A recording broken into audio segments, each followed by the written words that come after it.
বন্ধুরা ২০২৬-এর মহাযুদ্ধের দামামা বেজে গেছে, কিন্তু সবথেকে বড় লড়াইটা কোথায় জানেন? যে জেলা ঠিক করে দেয় নবান্নের তক্তে কে বসবে, সেই উত্তর ২৪ পরগনা। ২০২১-এ সমীকরণ ছিল একরকম, আর ২০২৬-এ চারিদিকে প্রশ্ন, গুঞ্জন আর জল্পনা। কেউ বলছেন এসআইআর কাটা, আবার কেউ বলছেন যুবশ্রী লক্ষ্মীর ভাণ্ডার ম্যাজিক।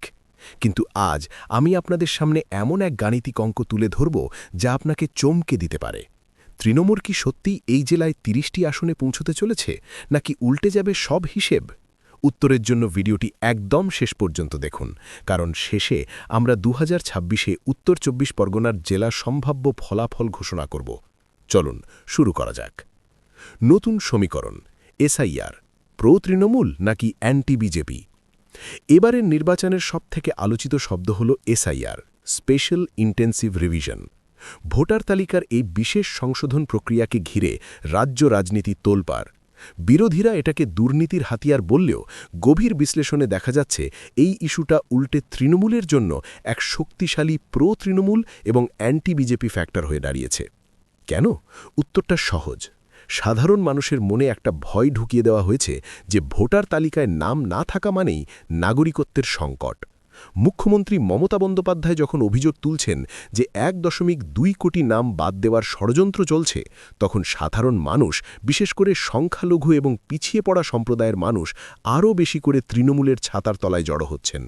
অর্থাৎ এসআইআরের হ্যারাসমেন্ট বা নাম কাটার ভীতি ভোটারদের মধ্যে এক ধরনের ভয় থেকে জমায়েত বা ডিফেন্সিভ কনসলিডেশন তৈরি করছে, যা আদতে তৃণমূলের ভোট ব্যাংককে আরও মজবুত করছে। ভোটার তালিকা ২০২৬, উত্তর ২৪ পরগনা জেলার বর্তমান ভোটার তালিকার চিত্রটা ঠিক কেমন? ২০২১-এর মোট ভোটার প্রায় ৭৬.26 লক্ষ। ২০২৬-এর বর্তমান পরিস্থিতি। এসআইআর এবং সাম্প্রতিক রিভিশনের পর রাজ্যে মোট ভোটার সংখ্যা কমেছে প্রায় ১৫.৯%। উত্তর ২৪ পরগনাতেও এই প্রভাব স্পষ্ট। কমেছে ভোটার সংখ্যা।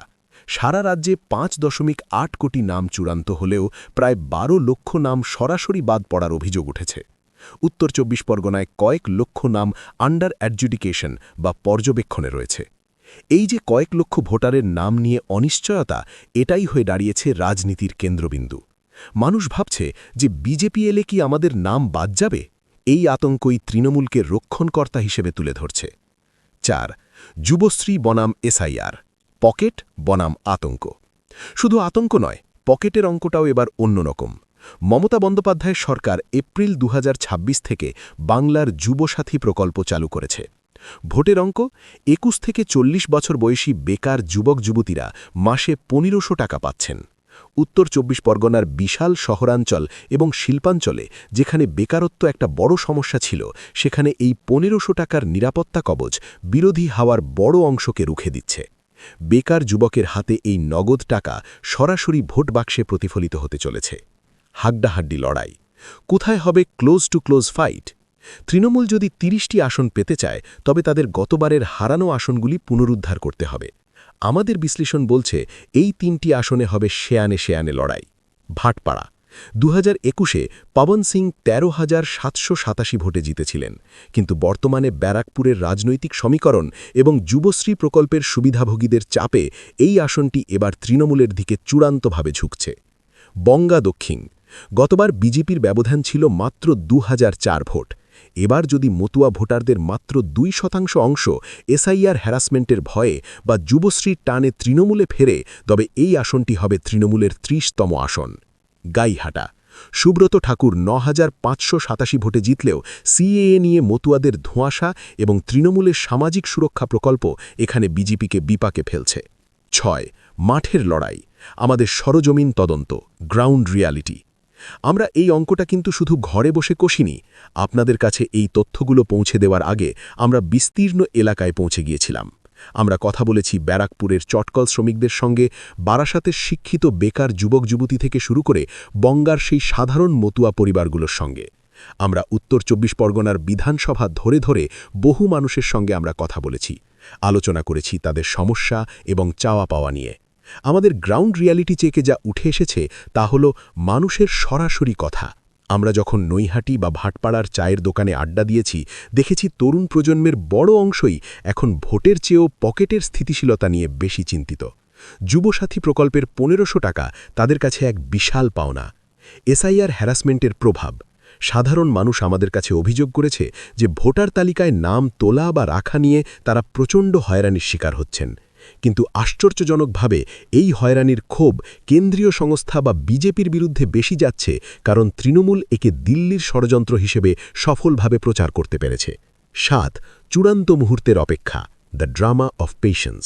বন্ধুরা, আমরা বিশ্লেষণের শেষ পর্যায়ে চলে এসেছি। আমি জানি আপনারা অধীর আগ্রহে অপেক্ষা করছেন সেই সম্ভাব্য ম্যাজিক ফিগারটি দেখার জন্য। উত্তর ২৪ পরগনার মাটি কি সত্যি সবুজ হতে চলেছে, নাকি প্রতিবাদের গেরুয়া ঝড় সব ওলটকালট করে দেবে? একটু ভাবুন। একদিকে এসআইআর নিয়ে হাহাকার, আর অন্যদিকে যুবসাথী ভাতার কার্ড আর লক্ষ্মীর ভাণ্ডারের নিশ্চিত আয়। সাধারণ মানুষের অঙ্কে শেষ পর্যন্ত কে জিতবে? নীতি নাকি সুবিধা? এসআইআরের আতঙ্ক নাকি যুবশ্রীর আশ্বাস? এক দীর্ঘ নীরবতা, দীর্ঘ নিঃশ্বাস। পরিসংখ্যান এবং আমাদের গ্রাউন্ড রিপোর্ট কিন্তু এক অদ্ভুত দিকে ইঙ্গিত করছে, যা হয়তো বিরোধী দলগুলো ভাবতেও পারছে না। সম্ভাব্য ফলাফল উত্তর ২৪ পরগনা ২০২৬। দীর্ঘ প্রতীক্ষার অবসান। আমাদের ইনডেপথ গ্রাউন্ড রিপোর্ট এবং ভোটার তালিকা বিশ্লেষণ অনুযায়ী ৩৩টি আসনের চিত্র হতে পারে ঠিক এই রকম। তৃণমূল কংগ্রেস ৩০টি আসন প্লাস ২ আসন বৃদ্ধি। বিজেপি ৩টি আসন -2 আসন হ্রাস। অন্যান্য 0। কেন ৩০? কারণ আমাদের পাওয়া তথ্য অনুযায়ী ভাটপাড়া এবং বনগাঁ দক্ষিণের মতো অত্যন্ত ক্লোজ সিটগুলো এবার তৃণমূলের দিকে চূড়ান্তভাবে ঝুঁকে আছে। স্যার হয়রানি, বেকার ভাতা এবং নাগরিকত্ব সুরক্ষার যে ন্যারেটিভ তৈরি হয়েছে, তা ভোটের বাক্সে তৃণমূলের পক্ষে আশীর্বাদ হয়ে ঝরে পড়ার প্রবল সম্ভাবনা। বন্ধুরা, এই বিশ্লেষণ কি আপনার এলাকার সাথে মিলছে? আপনার কি মনে হয় আপনার বিধানসভা এলাকায় সমীকরণ বদলে যাবে? এখনই কমেন্ট সেকশনে আপনার মতামত জানান। আপনাদের কমেন্ট থেকেই আমরা পরবর্তী গ্রাউন্ড রিপোর্ট তৈরি করার রসদ পাই। আগামীকাল আমরা অন্য কোনো জেলার সমীকরণ এবং সম্ভাব্য ফল নিয়ে আলোচনা করব। সেখানে কি বিজেপি কোনো মিরাকল ঘটাতে পারবে, নাকি সেখানেও ঘাসফুলের জয় জয়কার? সেই এক্সক্লুসিভ ভিডিও মিস করতে না চাইলে এখনই ১. আমাদের channel SK news views subscribe করুন। কোন জেলার সম্ভাব্য ফল জানতে চান সেটা কমেন্টে লিখুন। ২. বেল আইকনটি অবশ্যই প্রেস করে রাখুন।